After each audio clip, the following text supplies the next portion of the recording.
Hey, what's up, guys? Your boy Keith. Welcome back to another video. All right, we just gonna jump right into it, man. One Piece fan letter. One Piece fan letter. Yeah, slaps. It slaps, bro. It slaps so hard. As a One Piece fanboy, all right, yeah, cause y'all don't understand. I mean, I love, I love a mission reader. I love Chainsaw Man. All right, One Piece is my favorite anime. I know that I fell off of reacting to it, but that's just because the way my life was structured. Thursdays became a little bit more busy, and Fridays as well, so I wasn't able to always get the recordings done in time.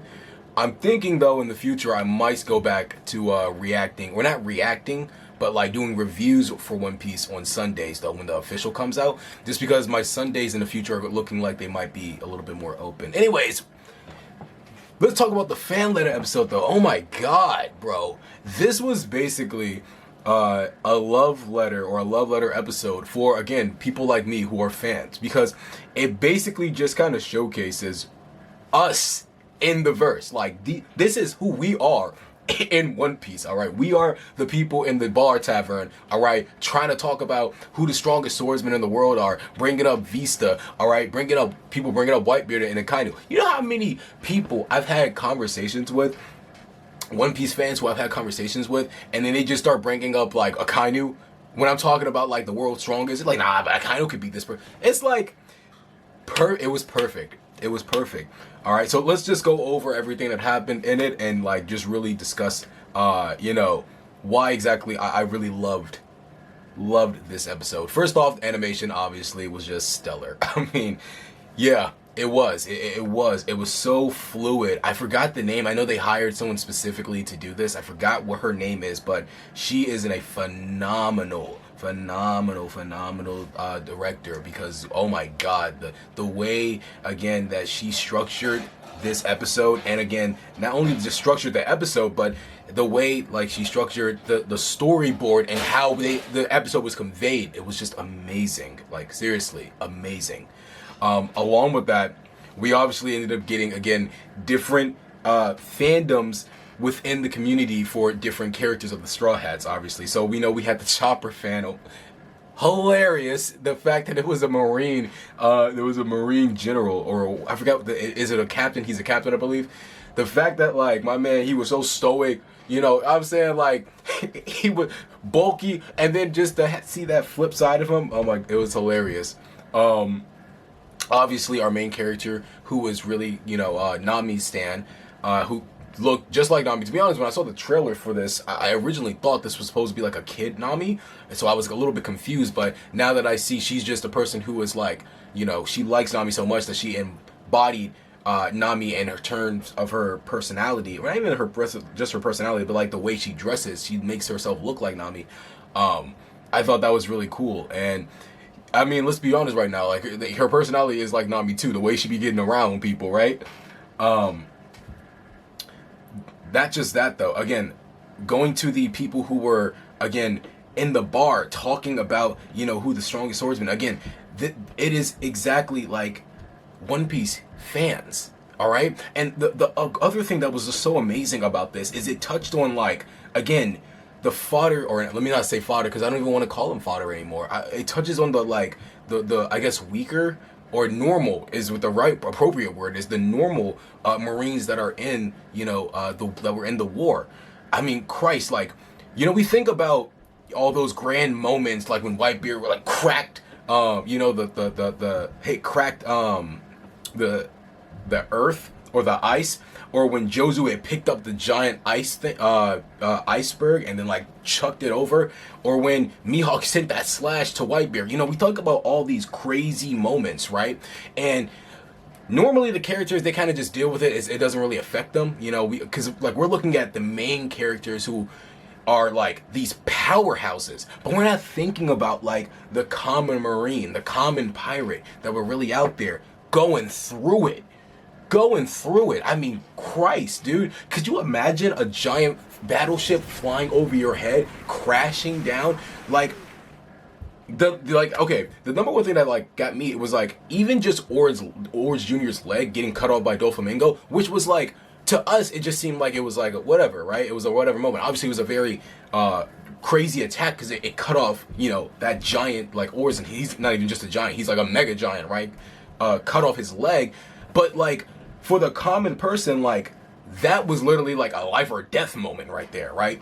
Like it didn't feel that way because again, we're used to looking at characters like Luffy, like Doflamingo, you know, like other warlords or like people who were on the Blackbeard or not Blackbeard, Whitebeard pirates, you know, the top commanders. We're used to looking at these guys, but for those regular Marines, for those regular pirates who are super unnamed, who, you know, just background characters, that right there was probably the scariest moment for them. All right, the pacifistas, even though obviously like we know how deadly they were because we were coming off of Sabaody, right? And we know how much it took for just one pacifista, or how many straw hats it took to fight against one pacifista. But like to think about again that you are getting caught in the crosshairs of these pacifistas, it's insane. It's insane when you think about it. Again, I loved how they kind of showcased that because you don't really think about that when you're watching the story. You know, you just think, oh, like it is what it is. You know, like we don't think about these fodder characters. But from that perspective, from the perspective of that Marine, like it's unreal. And it even makes me feel even worse for like, you know, the Marine that tried to run away when Akainu had like pulled up on him. He was like, yo, what you running away for? And the dude was like, bro, like, you don't see what's going on out there? I can't do anything. Yeah, he couldn't. Like, why is the Akainu like not letting this man just walk off? I know obviously, you know, he has his whole thing about justice, like, oh, you know, we're Marines, we have to, you know, follow orders, da da da. But at the end of the day, it's like, bro, like, he would not have changed anything in this war. None of these dudes would have changed anything in this war. They're all like, you know, regular dudes. They're not these powerhouses like you, dude. So it's crazy that like he killed the one dude for running away from a battle that clearly he was not equipped to be a part of. Man, it was awesome. Oh my gosh. Again, animation beautiful. It was really cool to see, you know, from Nami Stan's perspective, from the little girl watching Luffy attack the pacifista. It was also really cool to see how, again, different people are inspired by the Straw Hats because like the little girl was inspired by Nami, the dude who's the Marine who saved his brother was inspired by Luffy to save his brother too. And so he said a line that was so amazing. He was like, you know, I hate my brother, or I don't like my brother, but all these different moments, all the different things that went on led up to this point and led to my brother being saved because of you, right? Because you made that screen, because you're what happened in the war, I was able to save my brother in that moment and made him think, is there a way I can be as impactful in somebody else's life as this guy was impactful in mine? That was awesome, man. I loved it, man. It was a great just episode. And again, it almost felt like a love letter to the fans. That's how I felt. Again, it had any person who was a fan of a different Straw Hat, whoever your favorite Straw Hat is, you had somebody who was right there along with you, celebrating right along. Even Frankie, right, had the shipwrights going crazy, bro. They had the whole pamphlet showcasing, like I forgot the name of it. It was like Shipwrights magazine or whatever, like showcasing Frankie, and we got exclusive pictures of Frankie, of the cyborg, right, showcasing this man's balls.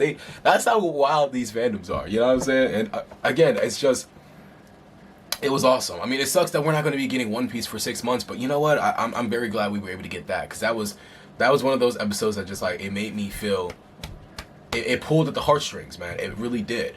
It really did. And again, touching back on the dude who was inspired by Luffy, I loved his scene just because it's like, you know, there are times when like, you know, your family might make you feel a type of way, you might be upset with them, but at the end of the day, it's your family, right? Especially if you have that kind of relationship with them. Obviously, I can't say that for everybody. You know, everybody's circumstance is different. Maybe your family really just ain't shit, you know? But at the end of the day, it's like, you can really have character or a personality traits that you dislike in a person in your family, but at the end of the day, like, you still have that bond, right? And I think that was like a beautiful message that they ended up showcasing. So, man, I'm glad also, one last thing, I'm glad also that like Nami, even though I wanted to see her meet Nami Stan, I forgot the girl's name, even though she didn't get to meet it, I think it was even better that she didn't, because at the end of the day, not only did she help them escape in her actions, But it also was like a really nice ending where like she got to see how free Nami felt and how she looked in that moment. You know, when they were raising her hands up and they were departing down to Fishman Island, she got to witness that for herself. And I think that was like, it was a very beautiful, beautiful moment and a great way to end the episode. So yeah, that really wraps it up. That's my thoughts about you know, One Piece fan letter.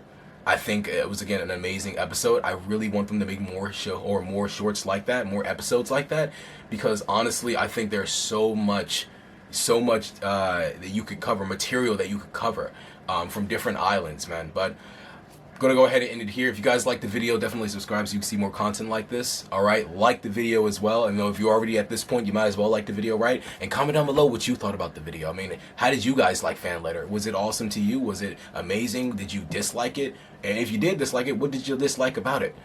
I'll catch you guys in the next reaction video. Peace.